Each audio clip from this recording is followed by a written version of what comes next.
আমাদের নিবন্ধন প্রক্রিয়া সম্পূর্ণ হয়েছে। আমরা দ্রুতই আমাদের যে রেজিস্ট্রেশনের যে সার্টিফিকেট এটা পাবো এবং আমাদের যে মার্কা শাপলাকলি মার্কাতে আমরা পুরো বাংলাদেশে একটা ব্যালট রেগুলেশন করবো। যে আপনারা কয়েকটা প্রশ্ন করবেন, আমরা প্রশ্ন করে তারপরে সবাই একটা স্লোগানের মাধ্যমে করবেন। আগামীকালকে শেখ হাসিনার রায় হবে, তো সেই রায় নিয়ে আসলে আপনাদের দলের অপিনিয়ন জানতে চাচ্ছি, এটি একটি বিষয়। আর আবার দ্বিতীয় প্রশ্ন হচ্ছে যে 5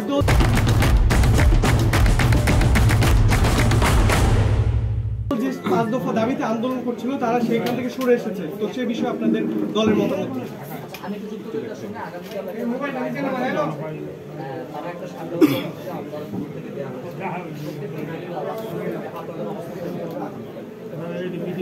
আপনারা জানেন আমাদের যে ছাত্র শক্তি শাহবাগে মশাল মিছিল করতেছে, আমাদের প্রত্যেকটা সংগঠনের প্রোগ্রাম থাকবে মাঠে এবং আমরা চাই এই যে জননিরাপত্তা যদি বিঘ্নিত হয়, বাংলাদেশে আইন শৃঙ্খলা বাহিনী রয়েছে, আইন শৃঙ্খলা বাহিনীর কাজ হলো জননিরাপত্তা বিধান করা। আমরা আমাদের রাজনৈতিক যে অবস্থান রয়েছে, কর্মসূচি রয়েছে সেটা পালন করব, কিন্তু আমাদের কাজ নিরাপত্তা বিধান করা না, এটা আইন শৃঙ্খলা বাহিনীকে করতে হবে। এবং এই সরকারের যদি নিরাপত্তা এখন না দিতে পারে তাহলে ফেব্রুয়ারিতে ইলেকশনটা কিভাবে হবে? সেই জন্য আমরা সরকারের কাছে আহ্বান জানাবো, আপনি নিরাপত্তা বিধান করুন। কিন্তু আপনারা দেখেছেন পুলিশের পোশাক পরিবর্তন হয়েছে, অর্থাৎ কিছু ট্রাস্টের জায়গায় আইন শৃঙ্খলা বাহিনীকে গড়ে তোলা হচ্ছে। আমরা আশা করব পুরো পুলিশ বাহিনীকে পুনর্গঠন করা হোক, র্যাব এবং অন্যান্য যে বাহিনী, আমরা তো র্যাবের কথা বিলুপ্ত হয়ে বলেছিলাম, যদি তারা সংস্কার প্রক্রিয়ার মধ্যে দিয়ে আসতে পারে আমরা মনে করি সুন্দর বাংলাদেশে আইন শৃঙ্খলা পাবো এবং আমাদের রাজপথে কর্মসূচি থাকবে। এবং আমরা সরকারকে আহ্বান জানাবো যে সরকার জনগণের কাছে আবেদন জানাতে পারে যাতে সমাজে যারা বিশৃঙ্খলা সৃষ্টি করে তারা কোনো উৎপাত না করতে পারে।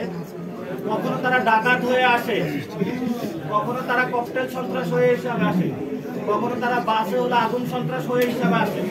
তা আমরা জনগণ ঐক্যবদ্ধ আছি, ইনশাআল্লাহ জনগণ ঐক্যবদ্ধ থাকলে বাংলাদেশে কোনো আর ফেসিবাদী আচরণ করতে পারবে না। এবং শেখ হাসিনার রায় হচ্ছে এটা বাংলাদেশের বিচার বিভাগের ইতিহাসে একটি মাইল ফলক হয়ে থাকবে এবং বাংলাদেশে যে বিচার বিভাগ এখনো বিরাজমান আছে সেই প্রক্রিয়ার মধ্য দিয়ে আমরা যাচ্ছি। আমরা সাথে সাথে ভারত সরকারকে আহ্বান জানাবো যে আপনাদের এখানে বাংলাদেশে যে খুন করেছে, গুম করেছে, খুনি হাসিনাকে আপনারা দ্রুত ফেরত দেন বাংলাদেশে। আপনাদের সাথে আমরা ন্যায্য সমতার ভিত্তিতে সম্পর্ক চাই, কিন্তু বাংলাদেশের কোন খুনি আসামি, জাগি আসামিকে যদি আপনারা আশ্রয় দিয়ে রাখেন, এই আসামিকে ফেরত দেওয়া পর্যন্ত সমতার ভিত্তি হতে পারে না। এই জন্য আমরা ভারত সরকারকে আহ্বান জানাবো দ্রুত গতিতে শেখ হাসিনাকে ফেরত দেওয়া হোক। এবং আপনারা জানেন ইতিমধ্যে আমাদের যিনি খলিলুর রহমান স্যার, যিনি হলেন আমাদের সামরিক উপদেষ্টা রয়েছেন, উনি হলো আমাদের ইন্ডিয়াতে সফর করেছেন। আমরা সরকারকে আহ্বান জানাবো সেই সফরটা কি জন্য হয়েছে, কেন করেছেন, আমাদের একটা দোয়াশা তৈরি হয়েছে যাতে জাতির সামনে স্পষ্ট করা হয়। এটা আমাদের জনগণ হিসেবে ওনাদের প্রেস ব্রিফিং করে জানানো, মানুষকে ব্যাখ্যা দেওয়ার নৈতিক দায়িত্ব। কারণ আমরা ভারতকে দেখেছি যখনই নির্বাচন আসে তখনই ভারত এই নির্বাচনকে কেন্দ্র করে অস্থিতিশীলতা এবং সেই নির্বাচনে তারা হলো নিজেদের এজেন্ডা বাস্তবায়নের জন্য, ফেসিবাদী সিস্টেমকে টিকিয়ে রাখার জন্য তারা বারবার হস্তক্ষেপ করে। এই সফর কি কোনো হস্তক্ষেপ নাকি বাংলাদেশকে নতুন একটি জায়গা নিয়ে যাওয়ার জন্য সরকারকে স্পষ্ট করতে হবে।